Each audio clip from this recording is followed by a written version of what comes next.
Hey, traveler.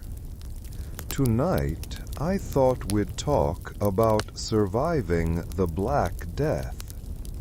Where are you in the world right now, and what time is it there? Let me know in the comments. It's wonderful to know where our fellow travelers are joining us from tonight. What would you do if a deadly plague swept across your world, killing millions? If you think stocking up on toilet paper during a pandemic was rough, imagine the 14th century and the Black Death. Let's explore how people tried to survive. Some strategies surprisingly effective, others, well, less so. First things first, diagnosis. In the 21st century, we have PCR tests and rapid antigen tests. But medieval doctors? They had a whole different approach. Picture this, a doctor in a long, bird-like mask poking you with a stick. If you had bulbous swellings in your groin, armpits, or neck, congratulations! You probably had the plague. Talk about a bad lottery. Now that we've covered the diagnosis, let's talk about prevention. We wash our hands obsessively these days, and that's great. But medieval people? They had some interesting ideas. One popular theory was that bad air, or miasma, caused the plague. So how to combat it? Carry around strong-smelling flowers, burn incense, or even release prisoners in the hope that their wickedness would draw the plague away. Modern aromatherapy is less ethically problematic and, thankfully, less likely to involve freeing criminals. The difference was understanding the actual cause, bacteria carried by fleas on rats. Sure, none of their methods were perfect, but when your alternative was literally dying, strong smells and the faint hope of divine intervention suddenly looked brilliant. Key takeaway: sometimes believing you're doing something is half the battle. Speaking of rats, this brings us to the topic of hygiene. We take clean water and sanitation for granted, but medieval cities? Imagine a garbage disposal crossed with a public restroom left to fester in the summer heat. Open sewers flowed freely, and personal hygiene wasn't taking a bath was a rare occurrence, partly because of the belief that water opened up your pores to the miasma. So, how did anyone stay clean? They didn't, really. They layered clothes to absorb sweat and dirt. Kind of like a medieval Swiffer duster, but much smellier. The difference was the understanding of germ theory. We know now that cleanliness is essential for preventing the spread of disease. Sure, bathing regularly takes time, but when your alternative is literally stewing in your own filth and contracting the plague, a quick shower sounds like a pretty good deal. Key takeaway: cleanliness wasn't next to godliness, it was next to not dying. But what good is prevention without treatment? If you contracted the plague, what were your options? Well, Medieval doctors tried a variety of approaches, some more helpful than others. Bloodletting was a popular choice, based on the theory that the plague was caused by an imbalance of humors in the body, kind of like a medieval reboot of a faulty hard drive. Other treatments included applying leeches, poultices made of herbs, and even drinking mercury.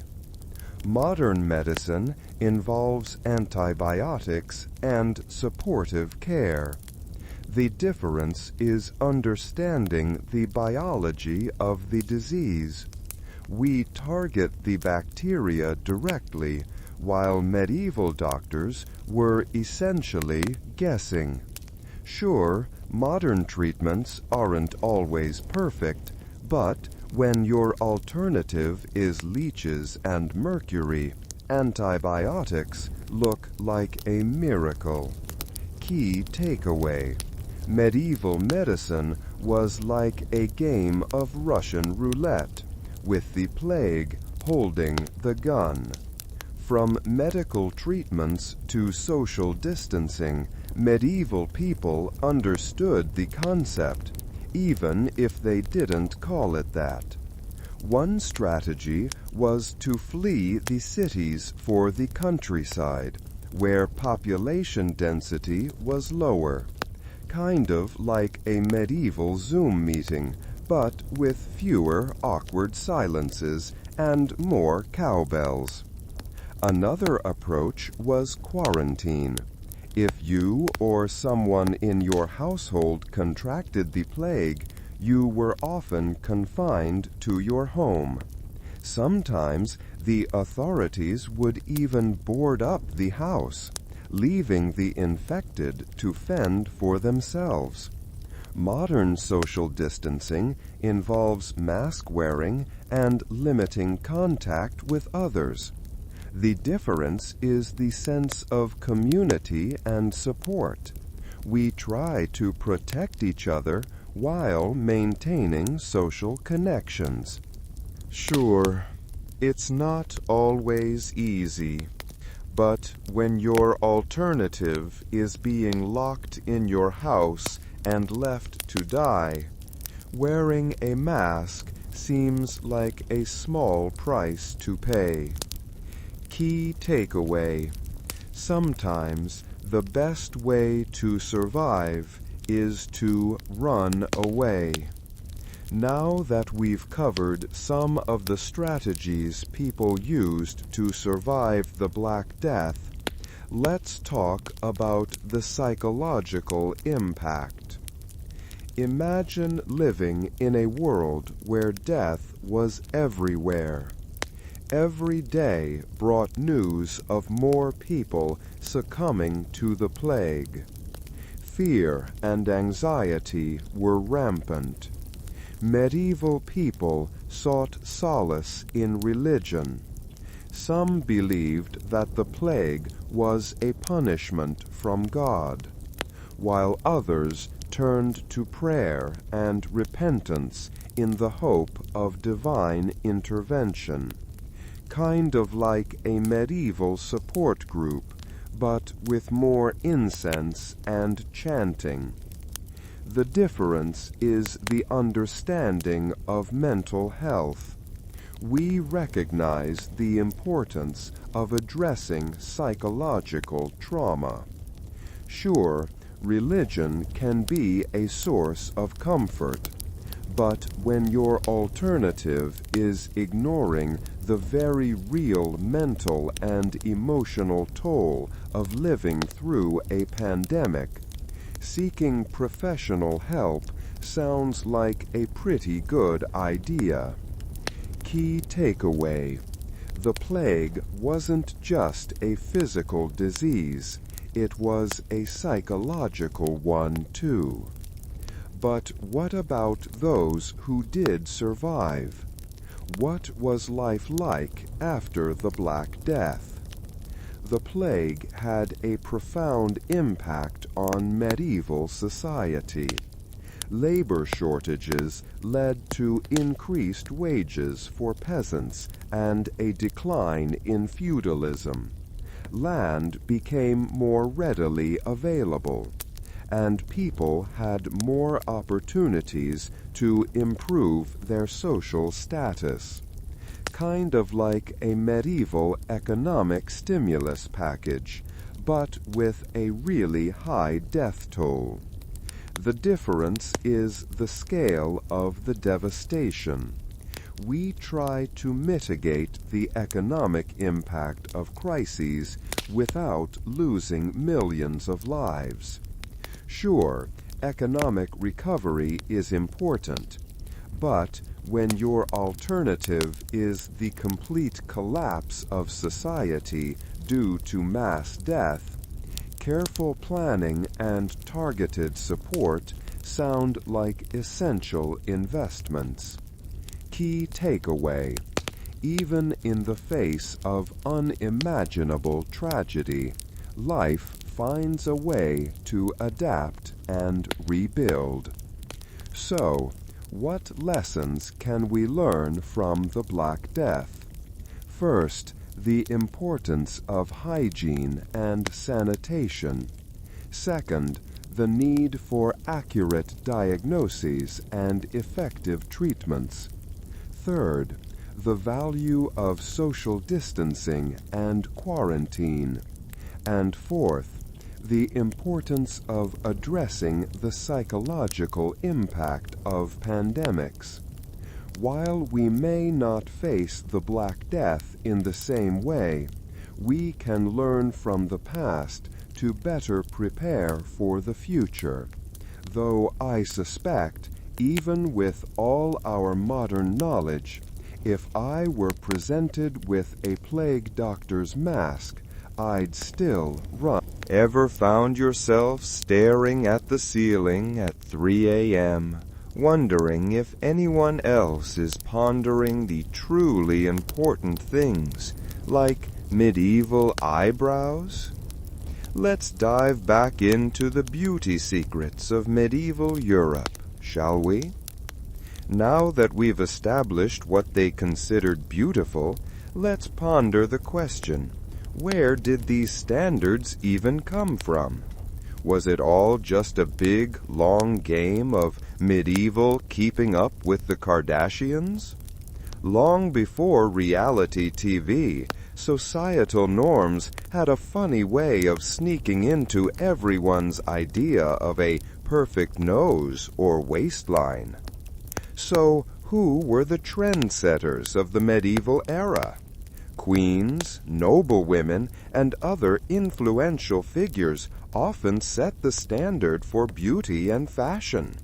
Their portraits, tapestries, and even their physical presence at court influenced what was considered desirable. Basically, medieval influencers, but with crowns instead of blue check marks. Imagine a medieval beauty blogger doing makeup tutorials with lead paint. The comment section would be amazing. Instead of, "OMG, where did you get that highlighter?" it'd be, "Girl, are you trying to go blind?" Speaking of noble ladies, this brings us to the church. Religion played a significant role in shaping perceptions of beauty. While physical beauty wasn't necessarily condemned, it was often viewed with suspicion, particularly in women. Spiritual beauty, piety, humility, and chastity was considered far more important. Think inner beauty, but with a heavy dose of guilt. After all, why be attractive when you could be holy? It's like the original no-makeup movement, except it was enforced by divine judgment, not Instagram filters. But what good are pious thoughts if you can't show them off? Fashion, surprisingly, still played a role. The church might frown on excessive vanity, But elaborate gowns and carefully arranged veils were still a way to express status and, let's be honest, attract a little attention. It was a delicate balance between looking good and avoiding eternal damnation. Think of it as medieval power dressing, but with more rosaries and fewer shoulder pads. Key takeaway? Medieval beauty standards were heavily influenced by the elite, often filtered through the lens of religious expectations. Hey, ever wonder if there was a medieval equivalent of Photoshop? Let's explore how people tried to achieve these often unattainable standards. Because, let's be honest, even medieval queens probably woke up some mornings with bad hair days. So, what happened if you didn't meet the beauty standards of the day? The consequences could range from social ostracism to outright discrimination. Unattractive women might find it difficult to marry or secure a good position in society. Ugly men might be ridiculed or dismissed as weak. Medieval society was not known for its sensitivity. Being deemed unattractive was like having a permanent scarlet letter, except instead of A, it was probably U for ugly. Now that we've considered the social consequences, let's think about the practical implications. How did medieval people actually achieve these beauty ideals? The answer, as you might have guessed, involved a lot of hard work, ingenuity, and the occasional questionable ingredient. Achieving it might have required a literal blood sacrifice to the hair gods. We don't know. It's safe to say that nobody was waking up flawless back then. But what good is pale skin without the right makeup? Medieval cosmetics were a far cry from the sophisticated products we have today. Women relied on natural pigments derived from plants, minerals, and even insects to create their desired looks. Think beetroot blush, charcoal eyeliner, and ground-up beetles for lipstick. Glamorous. Imagine trying to get Sephora to stock that. Cruelty-free? Well, the beetles were already dead. Speaking of makeup, this brings us to skincare. Medieval skincare routines were surprisingly elaborate, involving a range of herbal remedies, tonics, and masks. Think rosewater cleansers, honey moisturizers, and leeches for bloodletting. Yes, beauty could be a literal pain. So next time you think your monthly facial is expensive, remember, at least you're not having blood-sucking worms attached to your face. Probably. From makeup to hair removal, medieval life was not for the faint of heart. Plucking eyebrows and hairlines to achieve that coveted high forehead was common. And let's just say their tweezers weren't exactly state-of-the-art. Imagine the pain. It makes waxing seem like a spa day. We should all take a moment to appreciate the simple luxury of modern tweezers. Key takeaway. Achieving medieval beauty often involved dedication, resourcefulness, and a willingness to endure some pretty unpleasant procedures. Hey, you know how we sometimes feel pressured to conform to modern beauty standards? Ever wonder if medieval people felt the same way? It's time to ponder the psychological toll of chasing an ideal. So, how do you think medieval beauty standards impacted people's self-esteem? Did anyone ever feel inadequate because they didn't fit the mold? Of course they did. Human insecurity is timeless. Even back then, someone was probably agonizing over their nose being too big or their waist not being small enough. The self-doubt probably hit hard, even if there weren't any selfie cameras around to catch unflattering angles. Now that we've considered the internal impact, let's examine a few specific examples. What about women who weren't naturally blonde, or those who didn't have the ideal figure? Their options were limited, but that didn't stop them from trying. They dyed their hair with questionable concoctions, wore uncomfortable corsets, and did their best to conform. Talk about dedication to beauty. Maybe it was their form of rebelling. Modern comparison framework.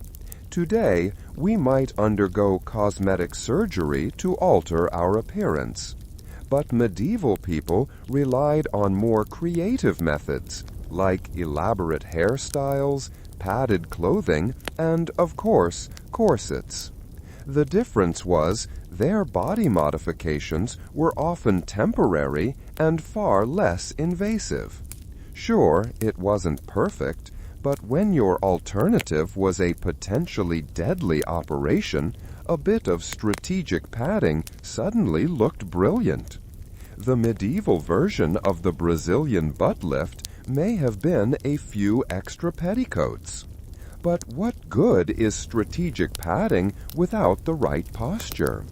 Medieval etiquette demanded that women stand tall and maintain a dignified bearing. This not only enhanced their appearance, but also projected an image of wealth and refinement. Think of it as medieval power posing. You may not have had a corner office, but you could certainly command attention with your upright posture and elaborate headdress.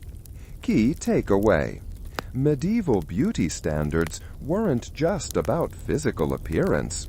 They were deeply intertwined with social status, religious beliefs, and the prevailing cultural ideals of the time. Hey, what do you think?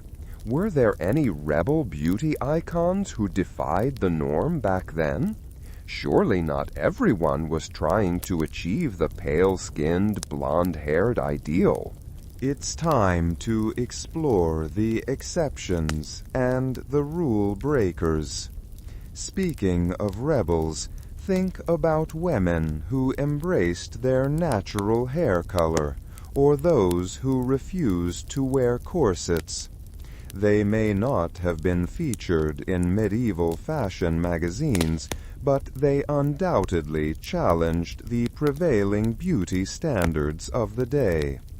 Maybe they started a trend, maybe they were ridiculed, but they definitely stood out, like medieval emos. Now that we've considered the rebels, let's broaden our scope a little. While we've focused mainly on women, what about men?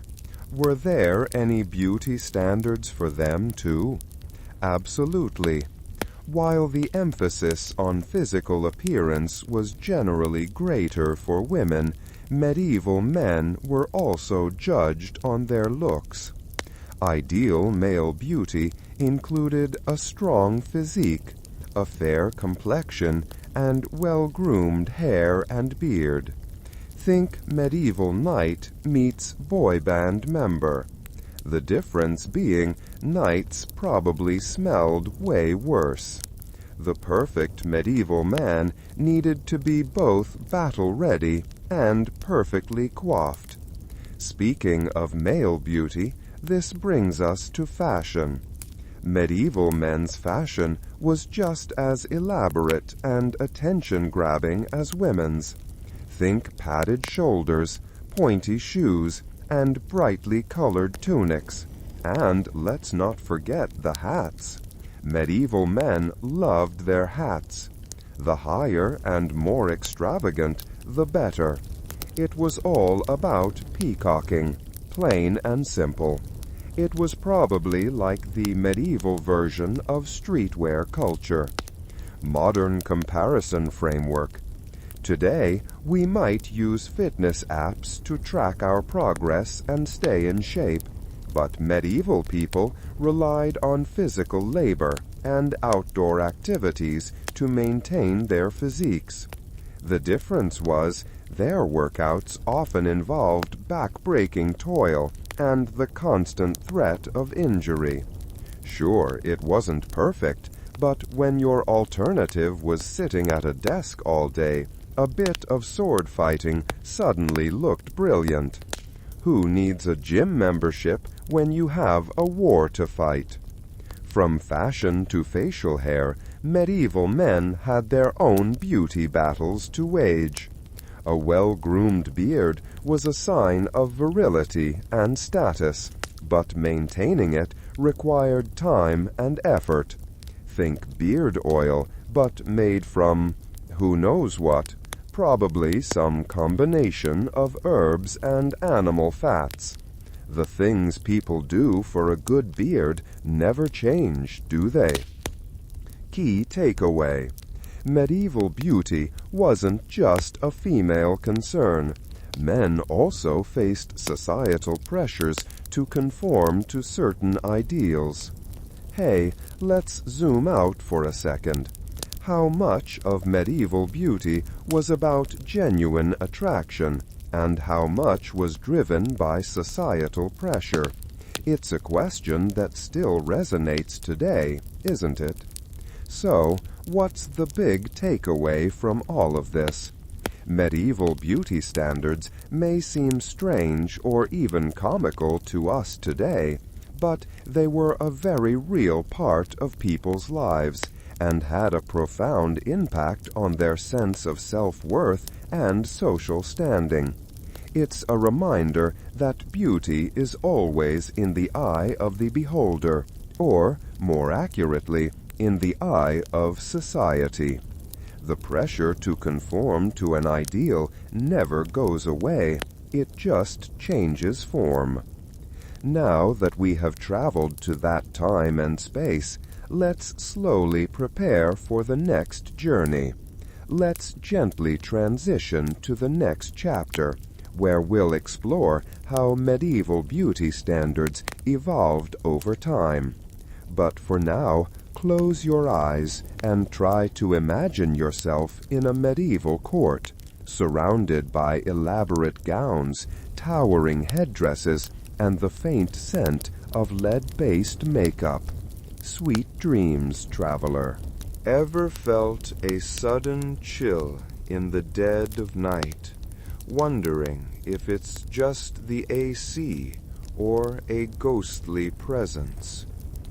Let's not ponder about ghosts, but turn back time and examine the long-lost era. We've been meandering through the beauty ideals of medieval Europe. But what happens when those ideals start to change? Now that we've established the beauty blueprints of the medieval world, let's ponder the question of evolution. Imagine a world where beauty standards are etched in stone, unchanging for centuries. But like any good story, the narrative of medieval beauty has its own twists and turns. Long before Instagram filters, societal tides had a funny way of reshaping everyone's idea of a perfect jawline or complexion. Speaking of tides, let's talk about shifting influences. Think of the medieval era as a really long movie. The sequel is never quite the same as the original. The late medieval period saw the rise of universities, the flourishing of art and literature, and a renewed interest in classical learning. All of these things had an impact on beauty standards. It's like the medieval version of a cultural reset. Suddenly, everyone was quoting Plato and wanting to look like a Greek goddess. The medieval girlies were trading their heavy makeup for a more natural look, inspired by Renaissance art. But what about royal weddings? The unions between royal families often led to a cross-pollination of beauty ideals. Think of it as medieval beauty tourism. A German princess marrying an English king might bring with her new fashions, hairstyles, and makeup techniques. Suddenly, everyone at court is sporting a Bavarian braid or a Rhineland rosy cheek. It's like the medieval version of a celebrity collaboration, but with crowns instead of endorsements. Instead of "get the look with our new limited edition palette," it was "marry into royalty and hope your beauty secrets spread." Key takeaway: cultural cross-pollination brought by royalty and shifting influences shaped the evolution of beauty standards over time. Hey, ever wonder if there was a medieval version of a glow-up? Let's explore how these shifts in standards impacted people's pursuit of beauty. Because, let's be honest, even medieval queens probably had moments of doubt. So, what happened when a particular beauty standard waned in popularity? Did everyone just throw their lead-based makeup in the trash? Not quite. As with any trend, there was a period of transition. It's like the medieval equivalent of going from skinny jeans to mom jeans. Some people embraced the new look immediately, while others clung to the old ways. Imagine a medieval fashion blogger writing an article titled, "Are high foreheads so last season?" The comment section would be wild. Now that we've considered the fashion shift, let's look at the societal impact. How did these changes affect people's self-esteem? Did anyone feel left behind? Of course they did. Human nature is a constant. Even back then, someone was probably agonizing over their outdated hairstyle or unfashionable gown. It was like being stuck in a medieval time warp, beauty-wise. Modern comparison framework.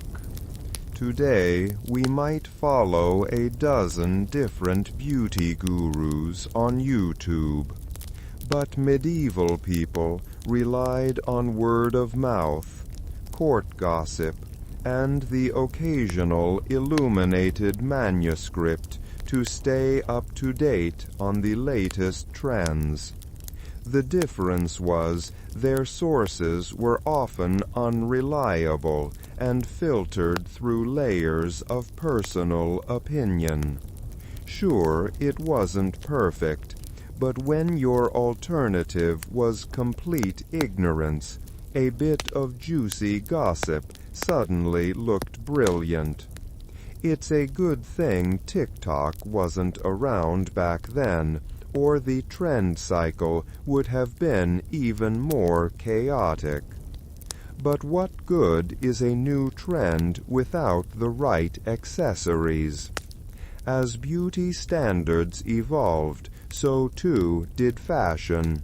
Think longer hemlines, more elaborate sleeves, and new styles of headdress. It was a constant game of cat and mouse, trying to stay one step ahead of the fashion police. Imagine a medieval celebrity getting caught wearing last season's veil. The scandal, the horror. Key takeaway: the evolution of beauty standards created waves of change, both in fashion and societal norms. Hey, you know how sometimes it feels like beauty standards are totally arbitrary. Ever wonder if medieval people felt the same way? It's time to ponder the psychological impact of chasing an ever-changing ideal. So, how do you think people coped with these constant changes in beauty ideals? Did they just throw their hands up in despair? Some probably did. The pressure to conform must have been immense. It's like the medieval version of FOMO. Everyone wanted to be seen as fashionable and attractive, even if it meant wearing a ridiculous hat or plucking their eyebrows into oblivion. They didn't have Twitter to compare themselves with, but a simple walk to the market could be enough to instill anxiety. Now that we've considered the pressure, let's examine the resistance. Were there any medieval rebels who refused to play the game? Absolutely. There were always those who dared to be different. Maybe they embraced their natural hair color, refused to wear a corset, or simply didn't care about the latest trends. They may not have been celebrated in their time, but they were undoubtedly pioneers, like medieval punks who added an edge to the medieval glamour. Modern comparison framework. Today, we might express our individuality through tattoos and piercings, but medieval people relied on more subtle forms of rebellion, like wearing a slightly unconventional hairstyle or choosing a less ostentatious gown. The difference was their acts of defiance were often met with disapproval or even ridicule. Sure, it wasn't perfect, but when your alternative was complete conformity, a bit of subtle rebellion suddenly looked brilliant. It was hard to truly go against the current, especially for women whose lives were often dictated by their families. But what good is rebellion without a cause? For some, it was simply a matter of personal preference, but for others, it was a way of challenging the status quo. They were questioning the very definition of beauty and asserting their right to define it for themselves. They didn't write manifestos, but their everyday choices made a statement. Key takeaway: the ever-shifting sands of beauty inspired both conformity and shaping personal expression and challenging societal norms. Hey, what do you think? Did the church have an opinion on all these changing beauty trends? Surely they weren't silent on the matter. It's time to explore the church's evolving perspective on beauty and vanity. Speaking of the church, let's consider their influence. While the church generally frowned upon excessive vanity, their views on beauty weren't always black and white. It's like the medieval version of "it's complicated." Sometimes physical beauty was seen as a reflection of inner beauty, a gift from God. Other times, it was seen as a dangerous distraction, a temptation to sin. Imagine a medieval nun debating whether or not to wear lipstick. The internal conflict, the moral dilemma. Now that we've considered the Church's mixed messages, let's look at the impact on fashion. How did religious beliefs influence clothing styles? Quite a lot. Modesty was generally encouraged, but that didn't necessarily mean drabness.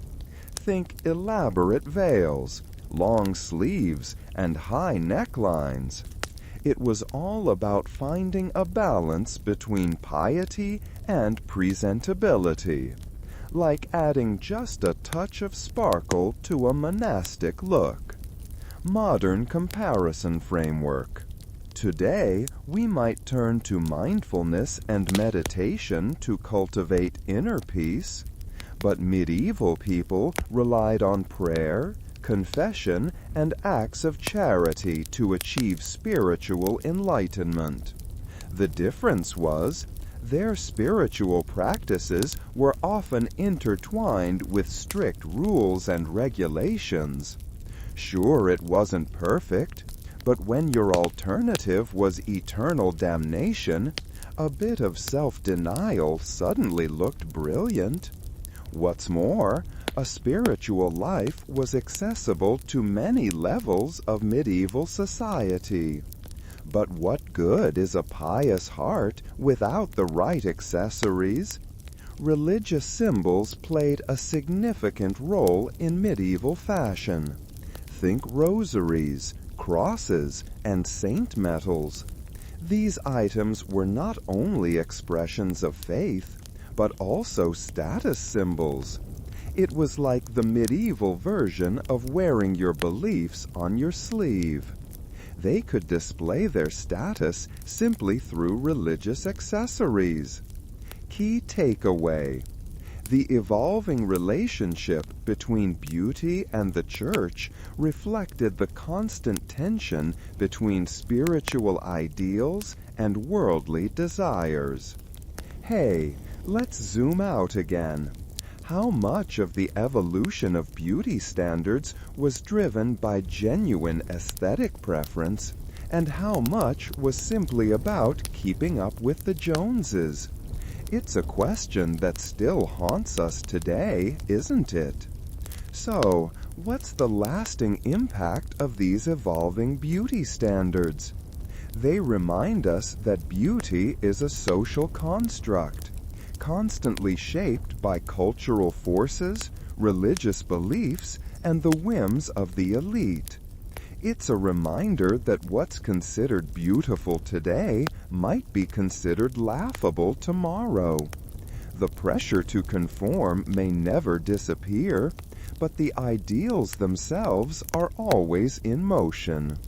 Just as we've reached the present day, we see ourselves in the past. Now that we've explored how beauty standards evolved over time, let's gently transition to the next chapter, where we'll examine the lasting legacy of medieval beauty and its influence on modern perceptions. But for now, close your eyes and imagine yourself in a medieval market square, watching the latest fashions parade by, wondering which trend will be next. Pleasant dreams, dreamer. Hey there, fellow night owl. So, after all those battles and sieges, after witnessing the triumphs and tragedies of the medieval world, are you ready to wander down a few more dimly lit paths? Let's talk about something crucial to any army, any kingdom, any person, really: food. What would you do if faced with the prospect of feeding an entire army on the march for months on end? Hope you brought more than a loaf of bread. Modern armies have logistics down to a science, MREs, supply chains, even the occasional pizza delivery to forward operating bases. But medieval armies faced a constant struggle to keep their soldiers fed, relying on foraging, commandeering, and whatever preserved rations they could carry. The difference was freshness and variety. Modern soldiers might complain about the taste of their rations. Medieval soldiers were just grateful to have something to eat that wasn't actively trying to crawl away. It's like trying to cater a wedding reception with only jerky, dried peas, and hardtack. Sure, it wasn't perfect, but when your alternative was starvation, a weevil-infested biscuit suddenly looked palatable. Key takeaway: medieval armies spent a significant amount of effort just finding enough food to keep their soldiers from collapsing. Speaking of less than appetizing meals, let's consider food preservation techniques. Forget refrigerators and freezers. What would you do if you needed to make meat last for weeks without refrigeration in the medieval era? Develop a deep and abiding love for salt. Modern preservation relies on technology and precise control. But medieval people relied on salting, smoking, drying, and pickling to preserve food, often sacrificing flavor for longevity. The difference was taste and texture. Modern preserved foods can be almost indistinguishable from fresh. Medieval preserved foods were often tough, salty, and, let's be honest, a bit gross.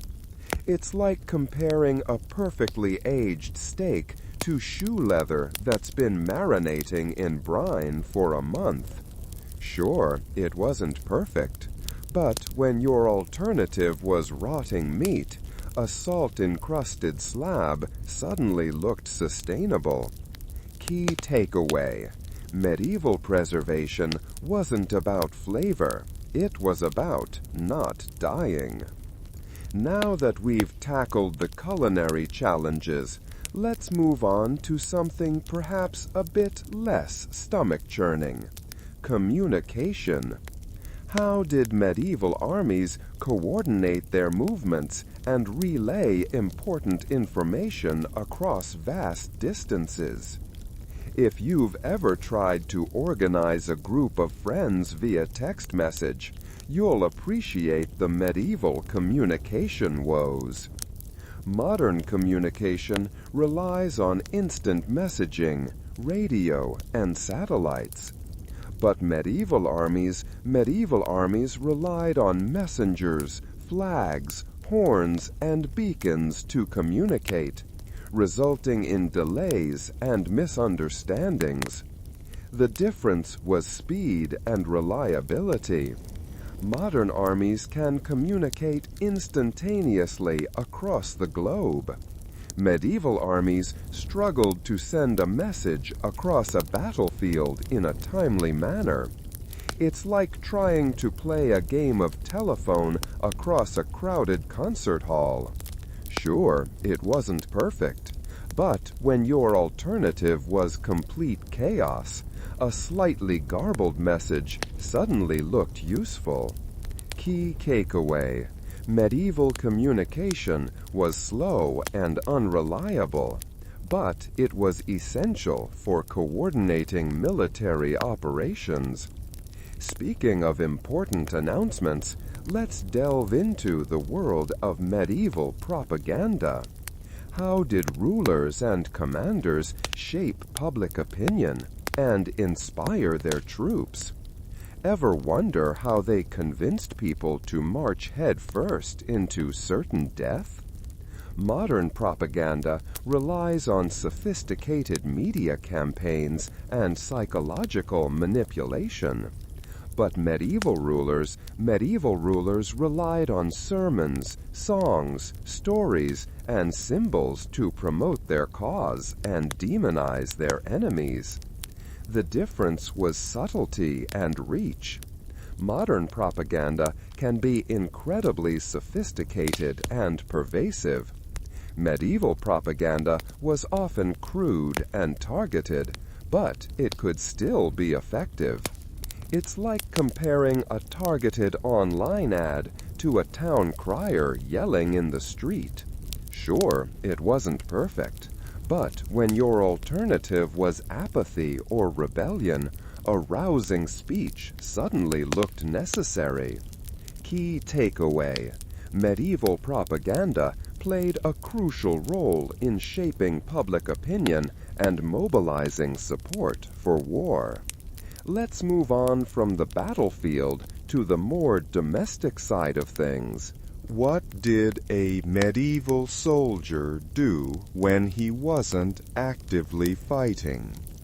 How did they fill those long periods of boredom and waiting? Modern soldiers have access to recreation, entertainment, and communication with loved ones. But medieval soldiers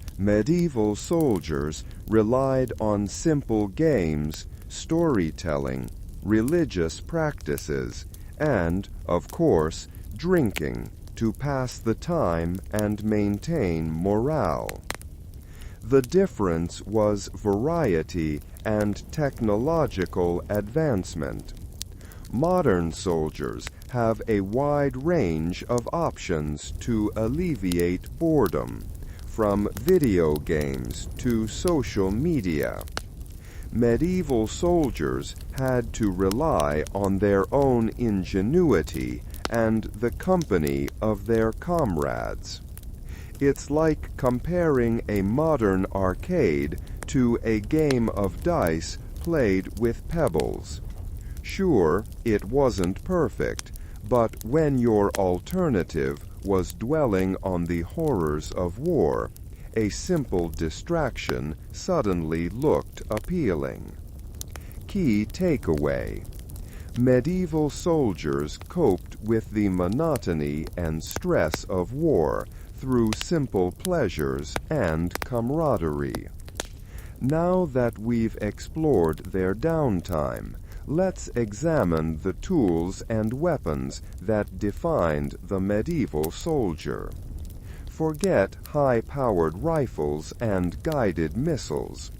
What were the essential pieces of kit for a medieval warrior heading into battle? Modern soldiers are equipped with sophisticated weaponry and protective gear. But medieval soldiers relied on swords, spears, axes, bows, and armor, each with its own strengths and weaknesses. The difference was precision and firepower. Modern weapons can inflict devastating damage from long distances. Medieval weapons were more dependent on skill and close-quarters combat. It's like comparing a sniper rifle to a well-crafted broadsword.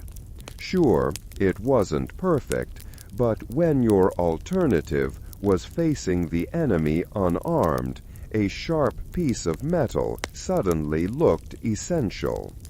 Key takeaway: medieval weaponry was relatively simple but effective in the context of the time, requiring skill and strength to wield effectively. Speaking of staying alive, let's turn to medieval armor. Picture this. You're encased in layers of metal, feeling like a tin can in the sun. Was it really worth the weight and discomfort? Modern soldiers have body armor that is lightweight and provides excellent protection. But medieval soldiers wore armor made of chainmail, plate, or a combination of both, offering varying degrees of protection at the cost of mobility and comfort. The difference was weight and flexibility. Modern armor allows for greater freedom of movement. Medieval armor could be cumbersome and restrictive.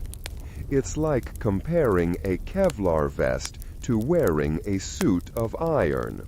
Sure, it wasn't perfect, but when your alternative was being vulnerable to every arrow and sword stroke, a heavy suit of armor suddenly looked sensible.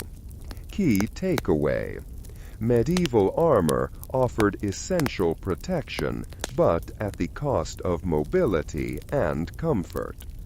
Let's move on from personal protection to the larger structures that defined medieval warfare: castles. These imposing fortresses played a crucial role in defense and control. Ever wonder what it was like to live inside one of those stone giants? Modern military installations are often hidden and heavily fortified. But medieval castles were both defensive structures and symbols of power, serving as residences for lords and their families. The difference was purpose and accessibility. Modern military bases are primarily focused on defense. Medieval castles were centers of administration and social life as well. It's like comparing a military bunker to a fortified mansion. Sure, it wasn't perfect, but when your alternative was being exposed to constant raids and attacks, a sturdy castle suddenly looked secure. Key takeaway: medieval castles were more than just military structures. They were centers of power, administration, and social life. But what good is a castle without a siege? Let's consider the tactics and strategies employed in medieval sieges. How did armies breach those seemingly impenetrable walls? Modern sieges rely on air power, precision strikes, and advanced technology. But medieval sieges involved a combination of blockade, bombardment, and direct assault, often lasting for months or even years. The difference was speed and decisiveness.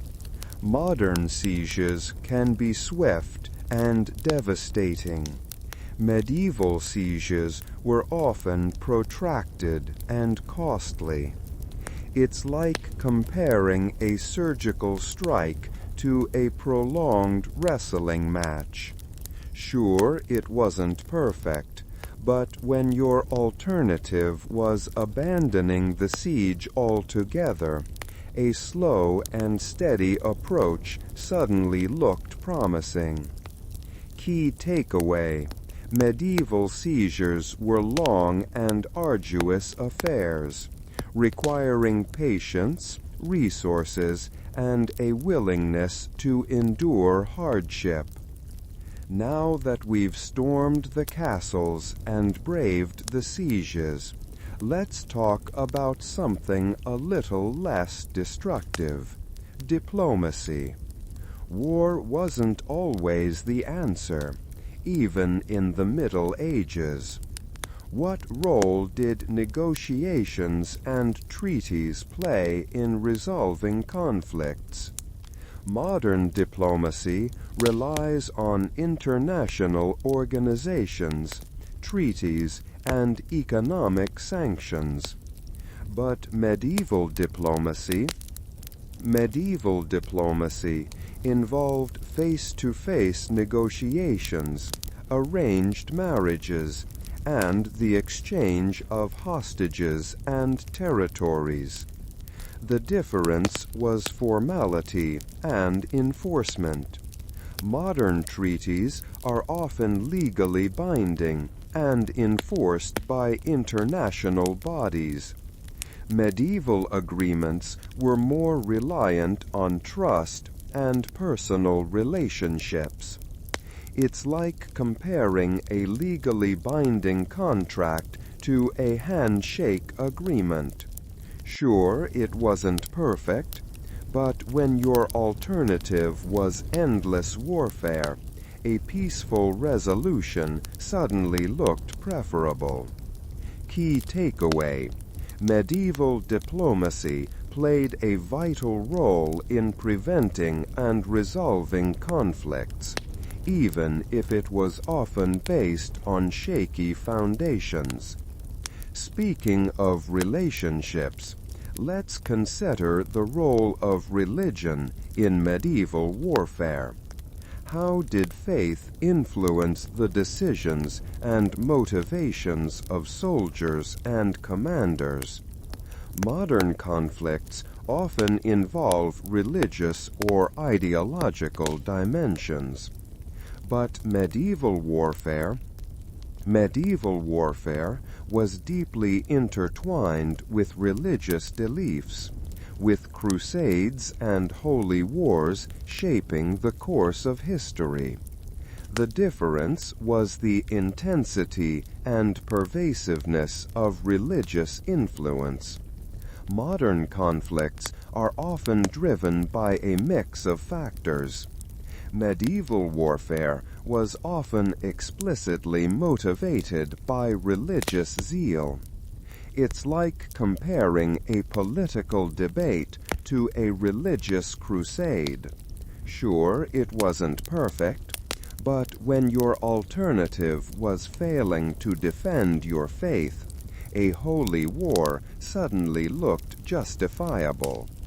Key takeaway: religion played a central role in medieval warfare, shaping the motivations, justifications, and conduct of conflicts.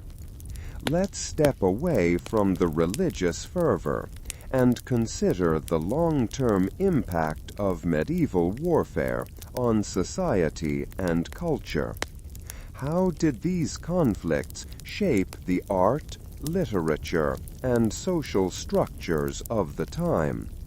If you've ever read a medieval epic, you know war left its mark.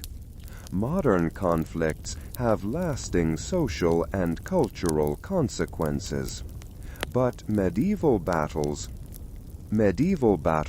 often had a profound and lasting impact on society and culture, influencing everything from artistic expression to political ideologies. The difference was the scope and duration of the impact. Modern conflicts can shape the cultural landscape for decades.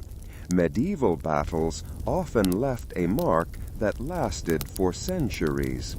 It's like comparing a temporary exhibit to a permanent museum installation. Sure, it wasn't perfect, but when your alternative was cultural stagnation, a period of upheaval suddenly looked transformative. Key takeaway: medieval warfare had a profound and lasting impact on society and culture, shaping the course of history in countless ways. And now, dear friend, as the first hints of dawn begin to paint the sky, our journey through the medieval world draws to a close. We've wandered through battlefields, peered into castle walls, sampled questionable rations, and explored the minds and hearts of those who lived through those turbulent times. It has been a privilege to share these quiet hours with you, exploring the shadows and nuances of history together. I hope that these tales have offered some solace and perhaps even a little bit of wonder in the stillness of the night. As the world awakens, may the echoes of medieval battles fade into the background, leaving you with a sense of perspective and a newfound appreciation for the complexities of the human story. Until our paths cross again in the quiet of another evening, farewell. May your dreams be peaceful, and may the rising sun bring you strength and clarity. Sleep well.